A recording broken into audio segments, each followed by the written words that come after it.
Good morning everyone. তো চলে আসলাম আবারও তোমাদের সাথে একটা ভিডিও শেয়ার করতে। ভিডিওটা যদিও অনেকদিন আগের ভিডিও। এবছরই নভেম্বরের ১ তারিখ কালী পুজোর সময়ে।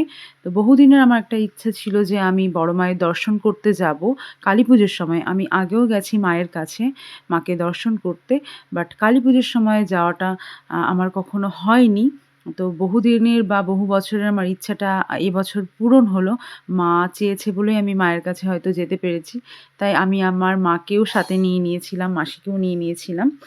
তো সবাই মিলে গেছিলাম মাকে দর্শন করতে। দেখতেই পাচ্ছ প্রচণ্ড ভিড়, এত ভিড় কি বলবো। আম তো ফাইনালি আমরা মন্দিরের কাছাকাছি পৌঁছে গেছি। আর একটু গেলেই মাকে দর্শন করতে পারবো। সামনে যেতে পারবো কিনা এতদূর এসেও আমি আশা ছেড়ে দিয়েছিলাম হয়তো মাকে দর্শন করতে পারবো না। কিন্তু তাও দেখলাম যে না, মা চেয়েছে বলে আমি মাকে দর্শন করতে পারলাম। কিন্তু ওখানে আমি ১ সেকেন্ড ২ সেকেন্ড দাঁড়িয়ে যে একটু মাকে মন ভরে দেখব, সেই দেখার সুযোগটুকু পাইনি বা হয়ও না। আ সবার মুখে শুনেছি। তো আমি নিজে গিয়ে আমার এক্সপেরিয়েন্সটা বললাম। তাও পুলিশ সিকিউরিটি গার্ড সাইডে সরিয়ে দিচ্ছিল। আমি সাইডে দাঁড়িয়ে তাও মাকে ১০ মিনিট ধরে দেখলাম। মনটা পুরো ভরে গেল।